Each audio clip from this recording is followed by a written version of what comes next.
Okay, well, with that, we'll get started here. Welcome in, everybody, to our live NCAA tournament first time ever win reaction. And, man, I mean, in the moment, it's very teary-eyed. I think it's extremely emotional. The scene today in the Paycom Center was something that I don't know if I've seen. I mean, I think the best thing I can compare it to is similar to, like, the Pentagon, but with much higher stakes and a much larger show out. I mean, obviously the Pentagon only seats so many, but what an unbelievable atmosphere. What an unbelievably historic day.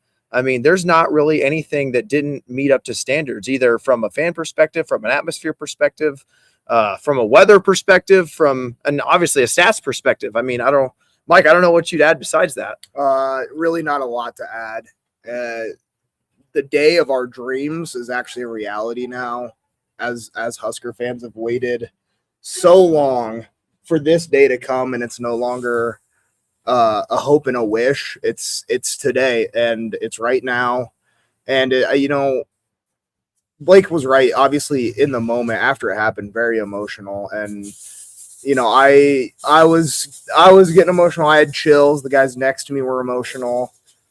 And it just means a lot, obviously, to the program. I don't have to tell the people listening to this what it means. Obviously, everyone knows, but it's obviously a day for celebration because got the monkey off the back, and we're talking about it with the monkey off the back now. Like, why stop, man? The boys can play free. I mean, this had to be the most stressful game, and now it's gravy. Like, you won the one. Like, let's just go out and keep winning, I guess. Yeah, and it's what we saw today, at least as we kind of move into the stats side of it, is we saw Nebraska really shift back into, their method of playing that they thrive in, right? So you look at the biggest two indicators that we've talked about in the rebounding numbers and the turnover numbers. And Nebraska on the turnover front only gives up 6 and forces 17. We've talked at length 33 episodes in now about how important that is to this team having success. And then maybe what we didn't expect as much, Mike, as we saw Nebraska dominate the offensive glass, most notably by Rink Mast, who led the team with 4. Burke found 3 himself, but they win the offensive rebounding margin 13-9. They win the overall rebounding margin 37-33. Now, Troy, they're not necessarily a tall team. They're not a super athletic team in that respect either. But if you look at them, at their numbers just on a metric basis, this is a great offensive rebounding team. And Mike, Nebraska took it to them on the offensive glass. I don't know that anybody saw that coming. No, absolutely not. And if you go back and listen to what we said about the preview, and obviously shame on both of us for picking Troy, right? The biggest concern was the fact that Troy's supposed to be a great offensive rebounding team. And Blake's right. By the numbers, they are. But, I mean, it calls into question, quality of play. Obviously, they play in the Sun Belt, and it's not as talent-rich as the Big Ten.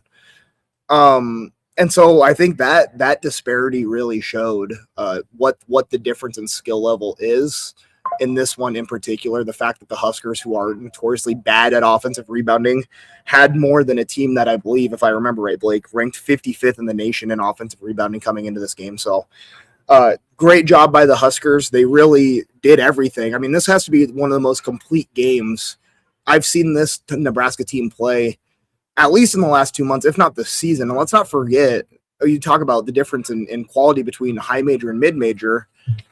The Huskers struggled earlier with mid-majors in this year. You think about the Winthrop game. You think about USC Upstate. I mean, there were some really close calls against teams that, again, were not up to the quality that Nebraska plays in the Big Ten, but they still struggled, and we did not see that at all today. And the one guy that we've kind of highlighted as really struggling as of recent was Jamarcus Lawrence. But he went for a line of 4 of 8 from the field, 3 of 7 from beyond the arc, 2 of 2 from the line, while going, most important, more than anything, 0 turnovers. I mean, when you get a Jamarcus Lawrence stat line like that, you're going to have a lot of success in a guy that's running the offense. We highlighted on our NCAA tournament preview that Jamarcus Lawrence has had 3+ turnovers in 6 of his last 9 games. But when they get this kind of production from Jamarcus, the offense is really unlocked. And playing into that, I think as well, you look directly to Price Sanford when you're talking about unlocking the offense with 23 points, a team high, 7 of 13 from the field, all 7 of those makes coming beyond the arc, 2 of 2 from the line while adding 5 rebounds. So he also got involved on the glass as well, added 2 assists, 2 steals on the end of that as well, with tying the team high plus minus in 20 plus 29.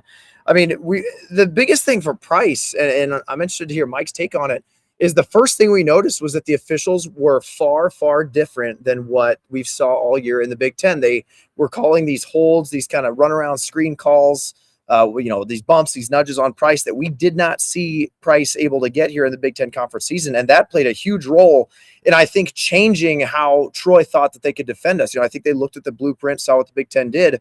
But as we've kind of been told, as we maybe kind of expected, the officiating was much more tight with the whistle with those physical calls than we've seen in the Big Ten. Absolutely. You're spot on. With the second I realized the fact that they're getting calls on getting held 30 feet from the hoop. I mean, you want to look for a way. We came into this one saying, what can we do? This offense is kind of quagmired down for the last 6+ weeks. What can they do to unlock it? And it turns out being able to have that free motion that this offense relies upon is the biggest key. If the guys can move off the ball without being held, without being grabbed, it makes everything click for this offense. And you absolutely saw that in this one, Blake. I mean, they shot amazing from everywhere on the floor, 43% as a team from the field, going 28 of 65, and then 14 of 39 beyond the arc for 36%. It seemed like Nebraska was getting good looks every time down the floor. Everyone was in control. Never really had possessions where it seemed like they were pressing or worried or tight or anything, even, down 10-9 to start the game. And the Huskers just seemed like they're in cruise control the whole game and eventually just clamped on defense. Shots started to fall. And then you get, nearly a 30-point win in March and you get to clear the bench, which is an absurd statement in itself. Talking about our first win, not only is it a first win, it's a bench clearing win in March, which just does not happen. And the fact of the matter is this was a 13-point spread. I mean, to see Nebraska dominate like this, you only see this kind of performance, if you're going to play a solid defensive game. And the Huskers, again, in another facet, got back to the roots as they held Troy to, where's these numbers at here? Troy shot 28% from the field, 29% from deep, 93% from the line on 13 of 14. I mean, that kind of is what it is. But again, the Huskers able to just totally lock down, especially in that second half again. When you look, holding them to 6 of 25 from the field to 24% in the second half for the Troy Trojans, 25% from beyond the arc. Again, they did go a perfect 6 of 6 from the line, but Nebraska, again, able to go back to their defensive roots. And another thing we kind of highlighted coming into this game is this defensive style. It can be hard to plan against, especially when you're not watching it all season on film. You can kind of look to certain teams and how they were able to find success, in Illinois, having great shooting and really they won, the game in Lincoln by dominating the offensive glass as well as pretty good shooting. But, then you look to Purdue, they dominated the game in Lincoln on the offensive glass. They did the same really in the Big Ten tournament when those two teams faced off. But you look again at another commonality, and teams that are able to facilitate against Nebraska and really break down that Husker defense are able to see, good assist numbers and eventually efficient offense. But the Troy Trojans only had 11 assists, while again 17 forced turnovers that they ran into against Nebraska. So again, this defense, the ceiling of it is so high if opponents don't have proper scouting and time to kind of look into that. And again, you see Nebraska just dominate the second half because, again, it's just been a common theme that we've seen forever, and that this team just really, as I guess the common simile or metaphor that we've commonly gone back to is, it's kind of like a serpent. They feel you out. Again, Nebraska actually lost the 1st to 10 battle in this game. I think it was 11-9, maybe something like that. And you could tell they were, on a little bit of a shaky ground out of the gate, but they came through. And as we've seen all year, Mike, they dominated the second half yet again. It was total domination all the way around. And again, talking about the defense, Blake, it's something that I say a lot. If you hold a D1 basketball team under 30 points and a half, that's really good. And the Huskers gave up 25 points in the first half and 22 points in the second. You hold a D1 basketball team under 50 points in 40 minutes of game time, you're going to win a lot of games. I don't care who you're playing. I don't care what your offense looks like. If you're putting out that kind of defensive performance. And you mentioned the turnovers. You mentioned the fact that Nebraska really took control of the rebounding battle in this one. Like, Nebraska had 65 total shot attempts. Troy had 46. So we're talking almost plus 20 in shot attempts. Again, that's just one of those stats where if you have 20 more looks at the hoop than your opponent, that you're going to win a lot of games doing that. And again, if Nebraska plays like they did in this one, they're going to make a run. I mean, this is, again, I'll say it again, this is one of the most complete games from this team, at least in the last couple months, if not all season. And the way that they came out and handled the pressure and performed, just incredible. I mean, I don't know, Blake. You could just go on and on about what they did right. They did everything right in this one. To a game score of 99 on Bart Torvik. And the last time the Huskers had a game score of 99, Michigan. So months since we've played this good, since they've played this good. And we saw it again in the most important time, in the biggest stage, when the whole world's watching. Troy's a massive upset favorite pick. I saw that they were the second highest bet money line, like upset money line pick on a bunch of sports books. So the world loved Troy. All the pressure was on Nebraska, and all they did is come out and win by nearly 30. And when you look at the specialty stats too, Nebraska dominates the points in the paint battle 26-10. They win the second chance points battle 19-3. Remember, folks, that 19-point second chance points came on only 13 offensive rebounds. So every time Nebraska, they had an over 1 point per offensive rebound scoring average. I mean, that's just we saw an aspect of Nebraska that we haven't seen a ton this year. When you look at their offensive rebounding numbers over the course of the year here, as I pull it up, Nebraska, they had an offensive rebounding percentage here against Troy of 35.1%. That's the highest since the USC game, where they had 47.4. But as you go further back, they had 41.9 against Northwestern. And outside of that, that's the highest number they had going all the way back to the New Hampshire game on December 30th. So again, this is an aspect of this team that I'm not going to sit here and say that, Nebraska's an elite offensive rebounding team.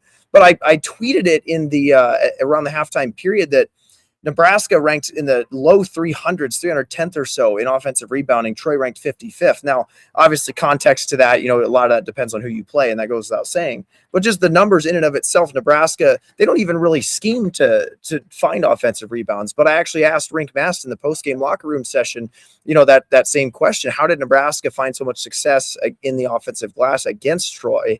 And he really just said that, it was part of the scout. They kind of saw some leakage there. They thought that they could take advantage of some zone rebounding schemes that they do. And Nebraska was able to do that to the tune, again, of 19-3 to a 19-3 advantage in the second chance points department.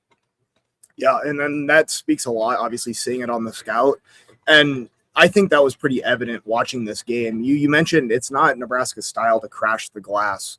But in this one, it really seemed like they had more guys going for offensive rebounds than I think any game I can remember so far. I mean, there were multiple times 2-3 guys trying to grab an offensive rebound, when most of the time it's Sam Hoiberg, Rink Mast, maybe Jamarcus Lawrence flying in and trying to grab it. I mean, it was multiple guys multiple times, so it really seemed to be a focus. And like Blake's saying, that doesn't mean that suddenly this is something they're going to do against Vanderbilt. It was a scout thing. They found a way to do it against this Troy team, and they took advantage. If they can find a way to do it again against Vanderbilt, that'd be amazing. But if they can't, that's also fine. Like, that's not their game. That's not how they play. If they do play like that, again, that's how you get a 30-point win. When you do even your weaknesses at a high level, like Nebraska did today. And going down a couple of the other stat lines here as we look at Nebraska's box score, Burke Buchenjo went for 9.7 rebounds, no assists, plus minus of plus 16 on 4 of 7 shooting, 1 of 2 from deep. You look to Rink Mast, we talked about his offensive rebounding performance, but he added 11 points and 7 assists for Mast. I don't have the numbers in front of me, but a very high assist number, one that we have not seen from him in quite a while. Look to Sam Hoiberg, not a huge scoring day necessarily, only with 4 points, but added a team-high 9 rebounds, 4 assists, 1 steal to that line as well. We already kind of talked about Jamarcus, but 13 points, 3 assists to his line. Braden Frager actually led the team in field goal attempts, going 5 of 15, only 2 of 10 from deep, 1 of 1 from the line, while adding 3 rebounds and 3 fouls drawn with 4 assists. So he did, do an all right job trying to generate some points at the free throw line, and again, plus minus of plus 29, tying that team high for Frager.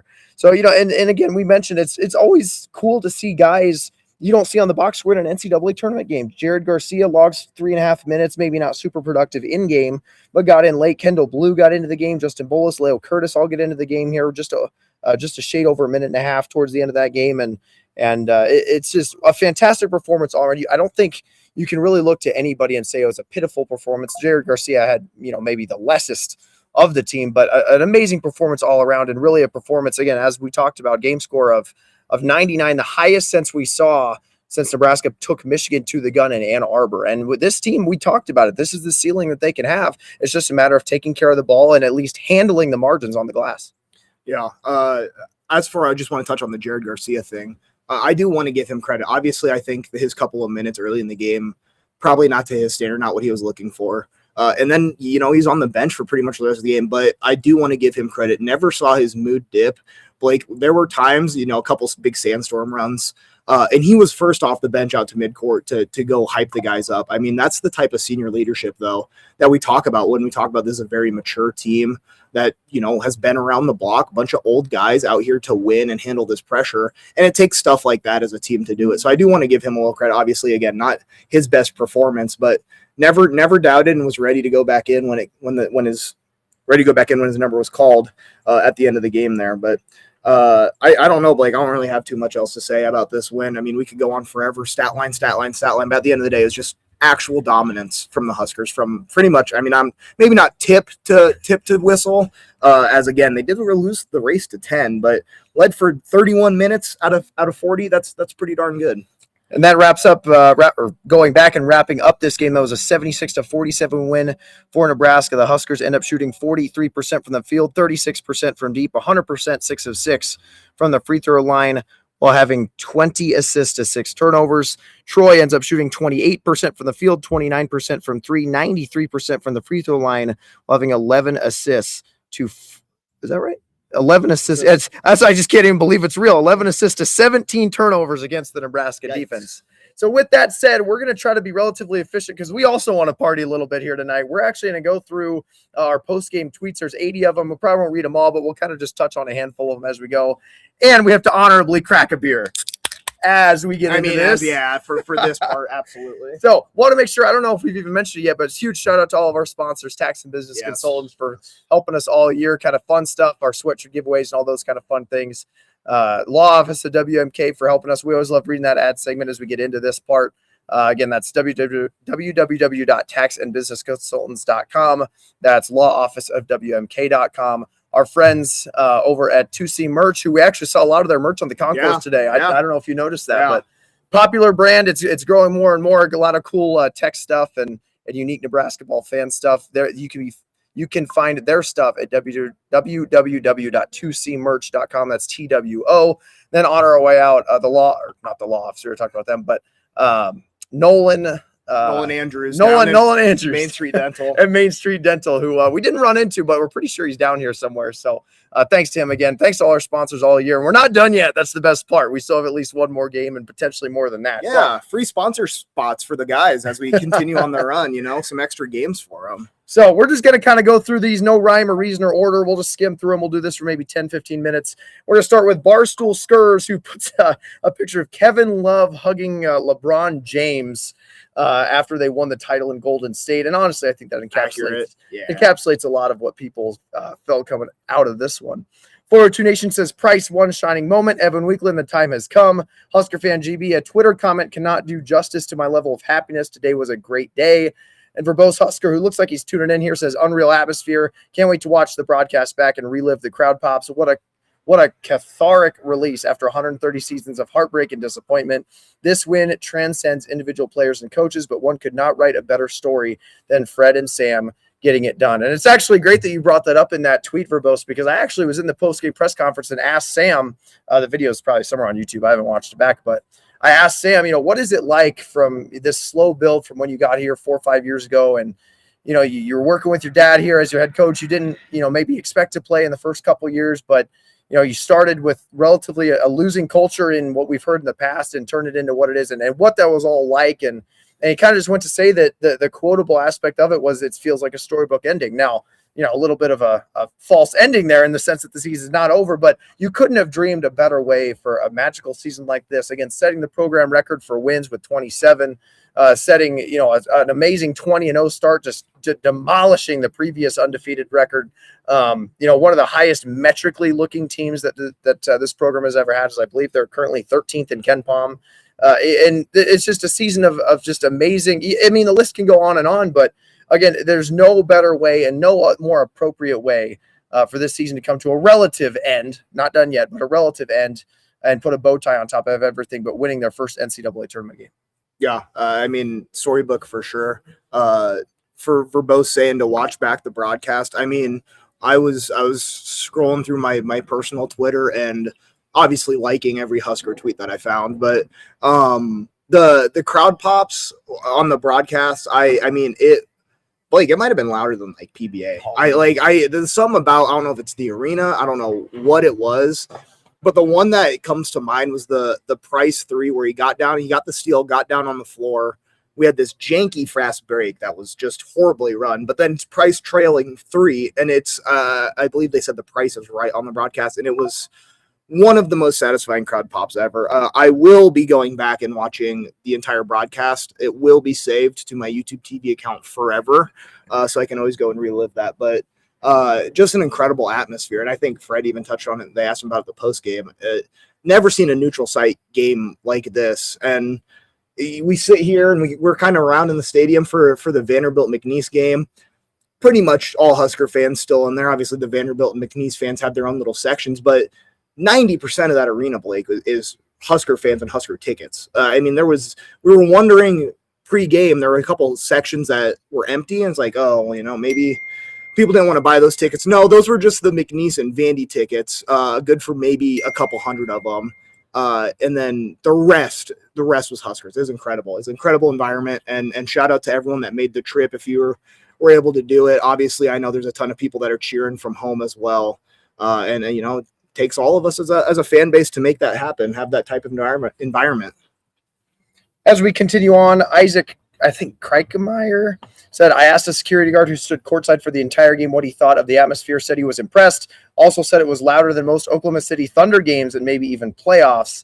Unforgettable experience. Harbinger of Corn said, who I believe is also in here, says, there were times even under Fred where I genuinely thought this would never happen. All the disappointment and soul-crushing losses led to this win, one of the greatest turnarounds we'll ever see in sports.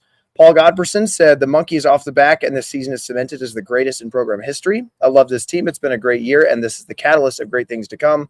I'm glad they got this win for Fred, the seniors, Kent, and all the Husker maniacs. And Kyle Quinn said, they did it. So happy for every person that has been a part of, watched, and appreciated the program. It's not over yet. Go big effing red. And yeah, I mean, I loved what Paul Godberson said, and like you feel happy for yourself. And again, I even tweeted towards the end of the game, you just turn to a loved one, a friend, a fan. It doesn't really matter. You don't even have to know the guy, and you can just handshake him, hug him, and just, share a tear together, because no matter what walk of life you are, what your employment is, what where you're from or whatever, if you're a Nebraska basketball fan, you understand how much this means, whether you've been watching the team for 2 years, 3 years, or your entire life. I mean, it resonates with everybody, and that's the cool thing about it. What attracted me, and I'm interested to hear Mike's aspect of this, but what attracted me to this program was the idea that, like, this was the golden bow at the end of the trail. Like, the goal is not necessarily to win an NCAA tournament. Obviously, that's hopefully, becoming of goals as this program continues to mature under Fred. But this program was so attractive because the goal was so attainable. Although it seemed so far away, it was so attainable. And we sit here looking at the Oklahoma City skyline, and it's just like, who would have ever thought that before the season we were talking about being a 10 seed, an 8 seed, maybe if they played really well, and they're a 4 seed with one of the most unbelievable crowds that we've ever seen in our life, no matter sport.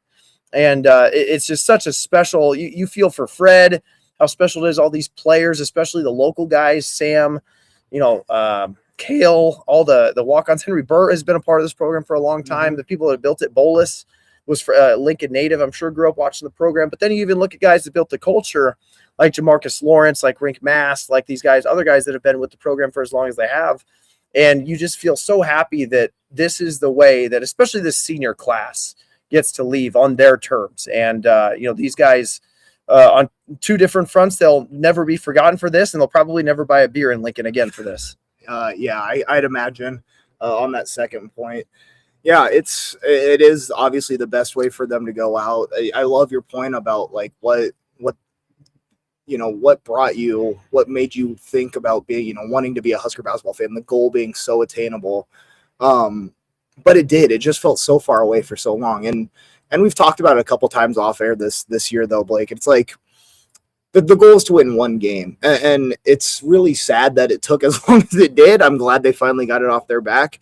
But like decade stretches of not even making the tournament. Like you talked about it just now, like, oh, maybe they'll sneak in the bubble if they play a little bit better than we thought. No, second in the conference, easily in, geographically protected seed, all that goodness, right? So the goal used to be win the game. The stepping stone to that was please just make the tournament every twice in a decade, right? But here we are, and like it just you can't predict the future. You don't know what it's going to be like, but the fact that it seems like where this program is at, I mean, without a meltdown last year, Blake, this is 3 years in a row that they'd be in the tournament. Like I'm not going to say it's going to be an every year thing. I hope it is, and that's an attainable goal. But the fact that it is so achievable and they've done it, and now it's just on to the next one.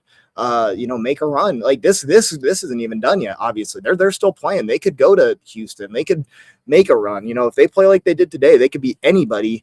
That includes a Florida if they see them in Houston. That includes Duke. No, they didn't look good today. Michigan didn't really look good for the first half that I just saw. So like teams struggle, teams get hot at the right time. You never know what's going to happen. And based on what I saw from the Huskers today, they looked hot, and it is at the best time of the year.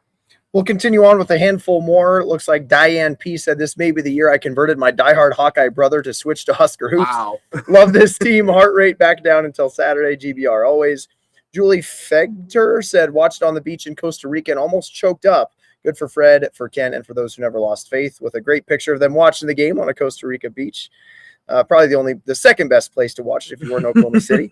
Jack Crumley says, if I have a son, he will be named Price. Hashtag GBR. Big Glen Network says that was fun, but are we satisfied? No. Chico Papa says the crowd was insane and no fan base or program deserves this more. Wow. And Zach Lee says so many frustrating nights watching bad basketball at the Devaney and PBA. So many near misses and coulda, woulda, shouldas, and this makes every single bit of it worth it. Let's savor it and get ready for Saturday. Hashtag GBR. Hashtag March Madness. And this is so weird to think about. Like all of a sudden the monkey's off your back. The stress isn't maybe necessarily gone, but you certainly feel like you can play a little bit more free, which honestly might not be a good thing because of how good they play. Maybe it's better to play tight. I don't know, with, only 6 turnovers. But, you sit here and you look at Nebraska's opportunity now to advance to the Sweet 16, something that's unfathomable for this fan base and this program. I mean, the goal was getting in the tournament no more than 3 years ago. We were begging for an NIT bid. Yeah. I mean, 4 years ago. It's amazing the turnaround that this is, I'm just kind of repeating myself at this point, but the fact that Nebraska is sitting here with an opportunity to go to the Sweet 16, they're, as we sit right now, I think 2-point underdogs or something like that.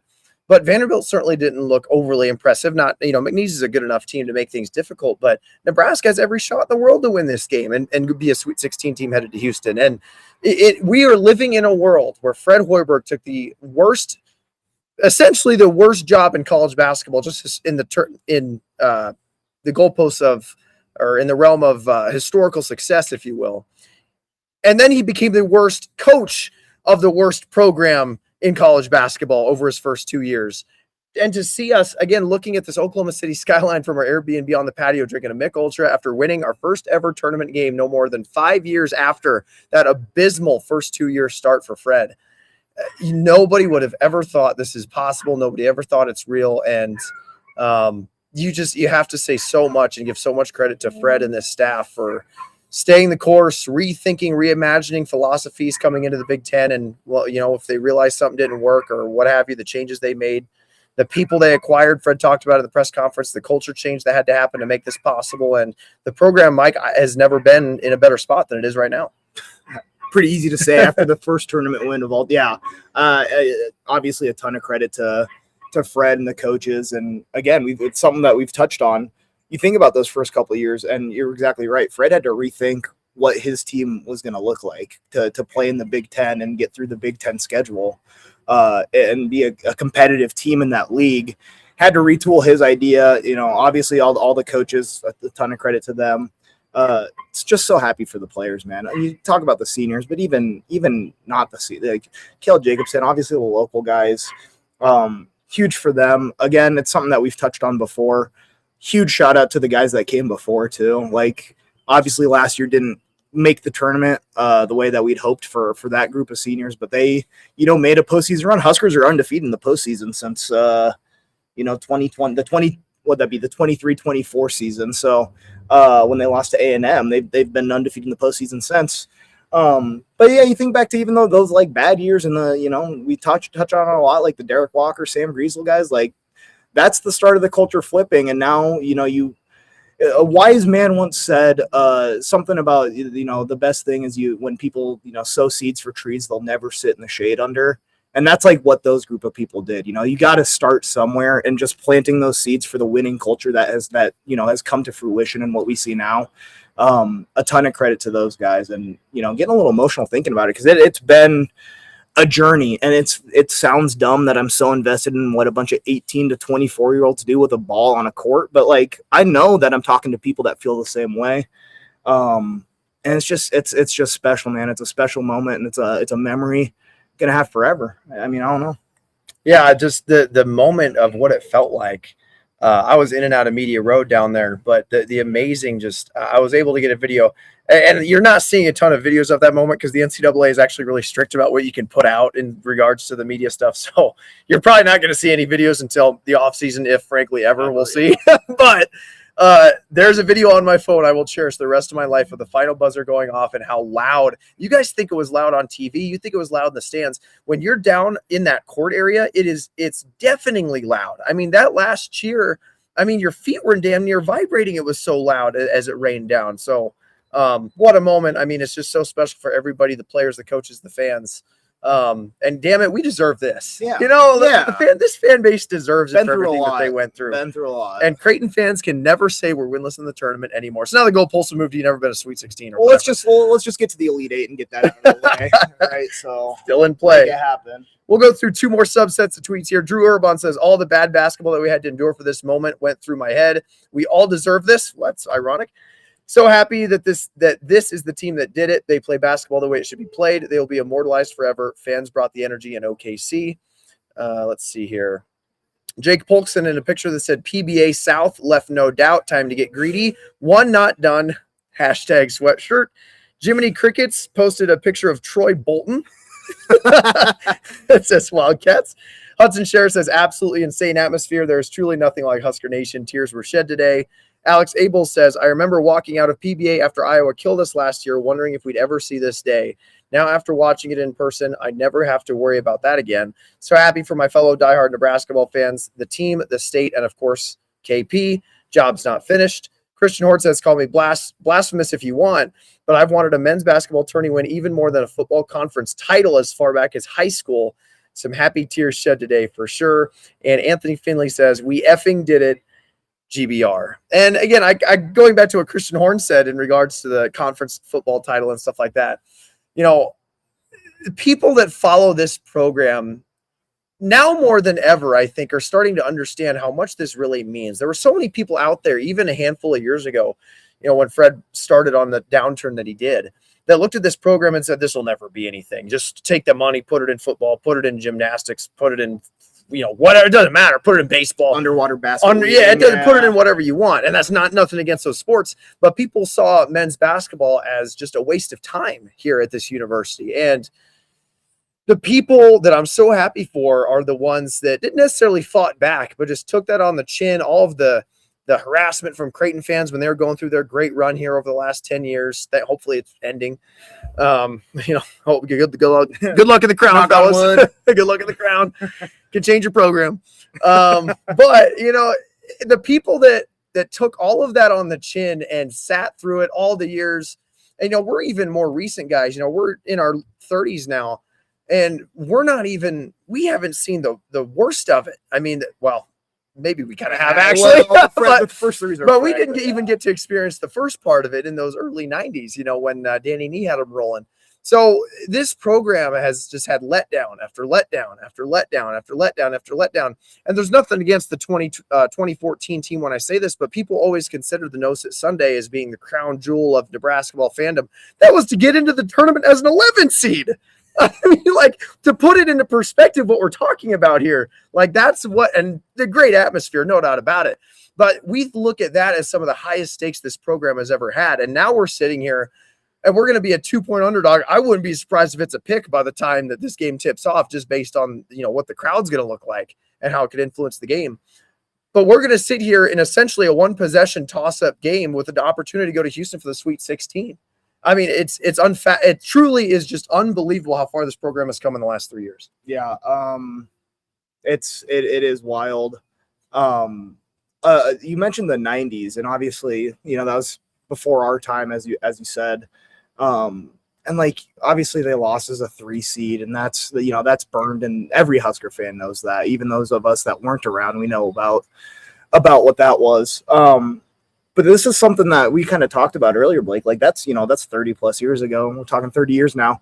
Back then, like, there wasn't the monkey on the back. Like, oh, it was just a 3 getting upset. Like, it is what it is. And then, just decades of hopelessness. And then that's when this curse really took hold, right? Like, year after year after year, making the tournament once in a decade, getting blown out. It's never going to happen, whatever. And that's like, again, credit to the guys on the team today, like for handling that pressure. Because again, not taking anything away from those teams in the 90s, great teams. But like their tournament game, I'm not going to say it didn't have the same stakes, but the mental side of it, I think, probably didn't weigh as heavy. I mean, you're playing for the end of your season, you're playing to keep playing. So I get that part, but for what it means for the fan base, and it's no secret, obviously, everybody that's even remotely connected to this basketball program understood what the game today meant coming into this one. I don't care how disconnected you try to keep the players from it, they know. And so to handle that, like back in the 90s, even the 2014, those teams, even like we're talking about 10 years ago from that now too. It's like I said, it's once in a decade. And with each passing year, that pressure just mounts and mounts and mounts. And it had to be the right team to handle that pressure. And we, are lucky enough to have such a mature team that could handle that and came out. And Blake, you mentioned like, oh, now they can play loose. I don't even know if they played tight today, like maybe for the first 5 minutes. And then it was just foot on the pedal. Let's clamp them on defense. And it was just go time. So, again, just so impressed with this squad and then their mental toughness. And I think, again, that just kind of goes back to the culture. You got to lean back on that when you play tough games like this, where there's so much on the line. And the guys were able to do it. And again, that's credit to them and their mental toughness and able to handle that and come out with a massive win. Okay, we'll go through one more little subset here, and then we'll probably get out of here. We'll still do a Vanderbilt preview. That'll be probably more professionally done and edited and so on and so forth. But we'll wrap this part up so we can go party ourselves. Dylan Stouffer said, at the game and I cried. I've waited for this for 25 years. Season tickets, miles spent traveling for away games, the losing seasons. This made it worth it. Go win the next one. Phil Thomas said, nice to see J-Law with some confident threes. If Mast and Frager can also get going from 3, look out. Peyton Schroeder said, thankful for everyone on the team. If there was a team to do it, I'm glad it was this crew. Let's not forget about Griesel, Walker, Alec, Juwan, and Bryce, and everyone else. They help set the foundation to make this happen. Enjoy it. Eli Whitney says, you guys effing deserve this. Thank you for doing what you do. Cheers to that. Cheers. Much appreciated, my friend. We do it because we love it. Jeff Nichols said, just recently, 17 seconds ago, I don't want this season or this feeling to ever end. Huskin Fanatic says, the game of our lifetime. As much as I'm enjoying this historic moment, I keep thinking about Kent Pavelka and how much he deserved this win. I'm so happy for him. And a quick side story, we actually had a super small chatter with him, or I did, while we were walking down Media Row, and you could just tell, I mean, he was tense. You could feel the emotion in him pre-game, just kind of pacing back and forth and stuff. And so happy for him. That last call he made is extremely emotional that I found on Twitter that came across. So happy for Kent. But what a special deal for him. Jeremiah Luber said, we did it. So happy we put our best foot forward. Fred deserved it. The players deserved it. And we deserved it. History made. Dream season continues. GBR, baby. Let's see. Matt Freetag says, winning these games is fun. Let's do it again Saturday. Anybody know how to cheer for McNeese? Unfortunately, obviously, Vanderbilt ended up winning. Let's see. Anything else crazy of note? Brady Vaughn said the Sun Belt needs a lesson in hoy ball. Ron Kellogg III's burner said, I hope the Big Ten sees what happens when the freedom of movement rule is applied. Let's see. Big Red Fred shared a picture of Bryce and Juwan hugging and crying. 19 likes. It's just awesome. And then let's see. Whizbang Hoop said, it's just a whole new ball game now. This has been it for decades now. I'm curious what the fan base looks like going forward. Right now, I just feel amazing. I think certainly, and we'll kind of go back to this, but I feel like the floor has certainly gone up. I think there's without a doubt on that aspect. And we'll round it out with who we will award the sweatshirt to here for our NCAA tournament win. We'll go with Arlie Prokop, who said, "Shed a few tears thinking about my dad, who raised my brother and me as Husker basketball fans. He passed away in 2013. Wish he could have witnessed this moment with us. Thanks to everyone involved with this team for making it possible." And what a cool story that is. And I think it really sheds light on the fact that there are people, Mike and I waited 30 years of our lives, really 20 sentient years of our lives following this program. There are people that went their entire adult life. My dad, I believe, is 65, and this is his first ever tournament win. I mean, think about what this means to those guys. It's you really just, and that's what makes sports just so magical, because again, you can turn to a guy, you don't even have to know his name, but you can hug him because you both know how important this is. And sports at its core about bringing people together and a community together behind support of a common goal. And that common goal forever for Nebraska basketball was winning this tournament game. And God, I just so happy for so many people, but most importantly, the fans that waited decades and in some unfortunate aspects their entire life and never got to witness it. And I hope all of those people, look down from the greater heavens tonight and are cracking a beer with us as we do this live, Yeah, it's and I think that last tweet in particular touches on something that's really special about the Husker basketball program. I think it, more than probably most power 5 power conference programs, at least, it more than most of those, if not the most, it's a truly a family affair, because who in their right mind would bandwagon to the worst basketball program in the country? Like, nobody's doing that. Maybe we have some now because we're good, but like, nobody does that. It's, you were born, your dad took you to games, whatever. Like, you're always watching games. You're out doing whatever, and you're putting the game on the radio. You're out ice fishing. You got the game on the radio. Like, whatever it is, it's a family affair more than anything, I feel like, with Nebraska basketball. And it just, that's the type of community that Blake touched on. It's really special. And so to be able to share this, again, if you have your loved ones, give them a hug and a kiss and love you, and be happy to be able to celebrate with us, be able to be happy to be able to celebrate it with them, because it is, a really, really special moment. Obviously we talk about setting history, and this, like, the first Nebraska basketball tournament win will only happen once, and it happened today. And like Blake said, just share that moment with people that matter to you, I guess, is kind of my long rambling story summed up there. Just an amazing night for everybody involved. Quick shout out, to, I say this a lot as we get to the end of the season, but Mike and I always started this, and we did this, and the purpose of it really was because we were bored in the winter, if we're being totally honest. But the second aspect of it was to create a community of diehard Nebraska basketball fans, because we all knew they were out there, right? I mean, like, the thing about being a Nebraska basketball fan that just, it's so, as Mike said, communal, is that it's literally you against the world. You have nothing in regards to smack talk over anybody. People go at you forever for no tournament wins, for the worst, historical team in basketball history. But damn it, it doesn't matter. Like, that's in part why you love this team. It's an underdog story. It has been its entire existence, and it's just so cool that I have to shout out the Nebraska Ball Pod guys, because they're the ones that got us started, and we've become really close to them.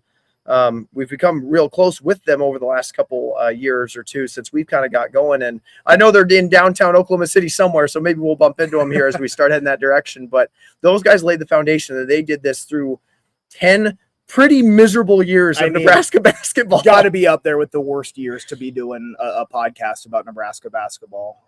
So yeah. And they laid the framework, and we wouldn't have never even thought about doing this if it wasn't for what they did for this kind of community and get it jump started. So huge shout out to those guys, or we would never be here. We do it because we love it. I mean, it's just a love affair, man. Again, just hug someone you care about, or someone you don't even know. It's all the same, because it's going to mean the same, and that's what makes this so special. So anything else to add, Mike? Yeah, I mean, while we're talking about giving credit where credit's due, I just want to shout out my co-host and great guy Blake. He does so much for the podcast, you guys. He puts in so much work. And he's really, I mean, obviously it takes two, but I'm just a voice on the mic. Like he does so much work. And again, it's a labor of love. But yeah, I just want to give you a shout out because you've obviously worked very hard over the last 3 years. And then, it's grown our little community. It keeps growing. And again, we're always so happy and thankful that we sit here with 2.4K followers on Twitter. Like, again, we started this 3 years ago. I remember freaking out when we had 10, right? And now it looks like we're talking about T3. Like, that's a small mid-major basketball arena full of people that care about what me and Blake have to say, which is crazy. So thanks to the fans for supporting us. You help us do a lot of stuff.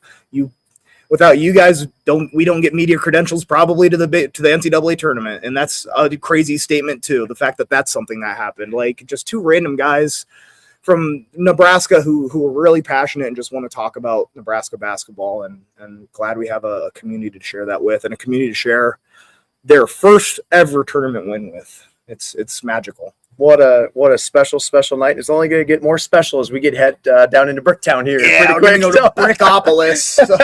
So we'll probably be down around that Riverwalk if any of you guys are listening in live or headed down that direction. So if you see us, we have met a couple people here that actually recognize us with merchandise and stuff. So if you're listening to this and you said hi to us, or you see us here as we're spending the weekend down here in Oklahoma City, please stop us. We love to meet you guys. It's always super cool. So makes my day when somebody says, "Oh my God, you do the Scarlet Shirt." I'm like, come on, man. Like, it's magical. It really is. So yeah, I mean, if you see us, don't be afraid to say hi. Like we're just guys like you. I mean, or girls that may be listening, that just care about Nebraska basketball. So yeah, don't be afraid to say hi if you see us. So that'll wrap this segment up. Again, the first two segments here live because there's just not enough time to edit and get everything done here before our round of 32 game, the program's first ever here coming up on Saturday. Now, appreciate you guys tuning in. Everybody have one tonight for us, for the program, for your friends, for your family, and for your own heart, damn it, because we deserve it as a fan base more than anybody that ever could. So thank you all for tuning in. We'll see you here very soon. And as always, go Big Red. Go Big Red, baby. Come on.